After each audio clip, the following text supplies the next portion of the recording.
Hello mga ka-London! Loan dito, loan doon. For today's video ay panibago na namang online loan application ang ating re-reviewin. Tara, samahan niyo akong alamin kung ito na ba ang magiging solusyon sa pera problema natin. Kung bago ka nga lang pala sa channel na ito, ay huwag mong kalimutang mag-subscribe at i-click ang notification bell para lagi kang updated sa mga susunod pa nating mga videos. Ngayong araw nga ay excited akong i-share sa inyo itong online loan application na na-approve ako sa aking pag-apply. Ito ay SEC-registered, pero syempre kahit ito ay SEC-registered, hindi garantiya yon or hindi. Ibig sabihin nun is legit na talaga itong online loan application na ito. Pero syempre, sabi ko nga sa inyo, na-approve ako. Kaya tignan natin, panoorin niyo itong video na ito hanggang dulo para malaman nyo kung magkano nga ba ang naibigay sa akin na credit limit. Pwede kang mag-loan dito basta ikaw ay 18 years old and above at isang ID lang ang kailangan. At pwede ka daw mag-loan dito ng up to 50,000 pesos.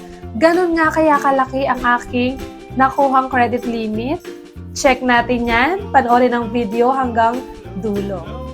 Napakaganda nga na ipinapakita nitong Ola na ito sa kanilang ads. Pero syempre, wag basta-basta tayo maniniwala sa mga ads na yan. Mas maganda pa rin talaga na nanonood ka muna ng ganitong klase ng review para at least kung hindi man legit itong online loan application na ito, ay hindi na masayang ang oras mo sa pag-apply. Lalo na't hindi mo na rin maibibigay yung personal information mo dahil ang hirap nang magbigay ngayon ng personal information. Huwag na nating patagalin pa, alamin na natin kung magkano ba ang ibinigay na credit limit sa akin nitong Ola na ito at ang tinutukoy kong online loan application ay ang Prima Loan. And eto nga yung nasa ads nila. So nakalagay dito is up to 0.02% ang daily interest. So kung totoo ito, ay sobrang baba nito. So halos wala na ngang interest. And ang kanilang maximum loan amount is up to 50,000 pesos. At nakalagay pa nga dito na increase credit limit with reborrowing. So anong ibig sabihin nun? Ibig sabihin pag nakapag-loan ka sa kanila sa unang pagkakataon at naging good payer ka at nakapagbayad ka bago ang due date mo is tataas ang iyong credit limit. Easy transaction with GCash and other cash out option. So pwedeng-pwede ang GCash dito. And ang pinaka-importante dito, no harassment daw. So goodwill reminders only. So, totoo kaya ito na walang harassment kang matatanggap dito sa online loan application na ito. And, andito na nga tayo kay Prima Loan. So, dito is, meron agad siyang hinihinging privacy policy. So, dito is, mag-a-agree tayo dito sa kanilang, syempre, privacy policy para makapag-next tayo. At after nyan is, maghihingi siya ng access sa iyong location. So, dito, ang pipiliin natin, or ang pipiliin ko is, while using the app lang. At dito nga is, from 50,000 is nabago na ang kanyang credit limit. Ang pwede na lang nating malon is up to 25,000 pesos daw. And syempre, kagaya ng ibang online loan application, para makapag-register tayo is kailangan nating ilagay ang ating phone number para makapag-send sila ng verification code. At after nga nating makapag-register, ay dito na agad tayo sa sasagutan. At ang una natin kailangan i-provide dito ay ang ating ID. So, ang pwede ditong ID ay ang SSS, Postal ID, Driver's License, GSIS, PRC, National ID, Pag-ibig, UMID, Passport, PhilHealth, Voter's ID, at Teen ID.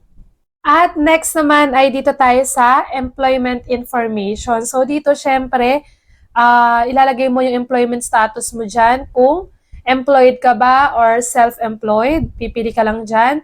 Tapos yung job mo, kung ano bang trabaho mo, so marami ring pagpipilian dyan, pipili ka lang din.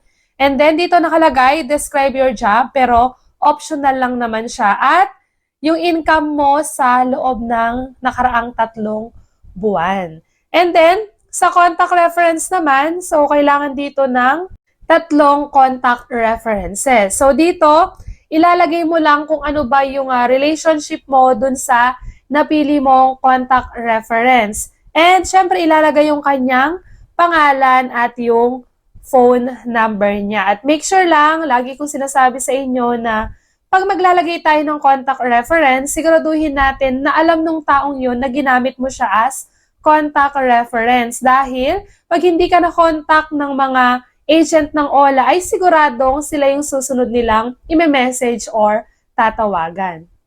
At dito nga sa last part is makikita natin yung loan amount. So nakalagay dito is merong 1,000, 2,000, 3,000, 4,000, 5,000, 6,000, at 7,000 pesos. At may loan period daw na or loan term na 91 days. Pero dito, hindi natin maklik yung ibang amount bukod sa 1,000 pesos. So, ibig sabihin, para sa first-time user, ang binigay nila sa aking credit limit is 1,000 pesos. Pero syempre, hindi tayo pare-pareho na experience sa mga pinaglolo-loanan nating OLA. Pwedeng ikaw, iba din yung credit limit na ibibigay sa'yo. So, sa akin is ibinigay lang ay 1,000 pesos. At dito naman, sa disbursement method, kung saan mo makukuha or matatanggap yung amount na niloan mo, pwede dito ang bank, pwede rin ang M. Luwilier, RD Pawn Shop, GCash, GrabPay at PayMaya. At after nga nating maibigay yung ating GCash number, kung GCash man ang napili nating disbursement method, is dito na agad tayo sa loan details. At dito nga is, kagaya ng sinabi ko kanina, is na-approvean tayo ng 1,000 pesos. Pero ang tanong, kung buo ba nating makukuha yung 1,000 pesos at kung hindi naman, is kung magkano ang mababawas dun sa 1,000 pesos na niloan natin. So, eto na nga.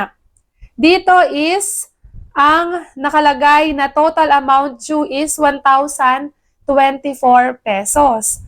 At ang kanyang interest due is 24 pesos, kaya nga naging 1,024 pesos na siya.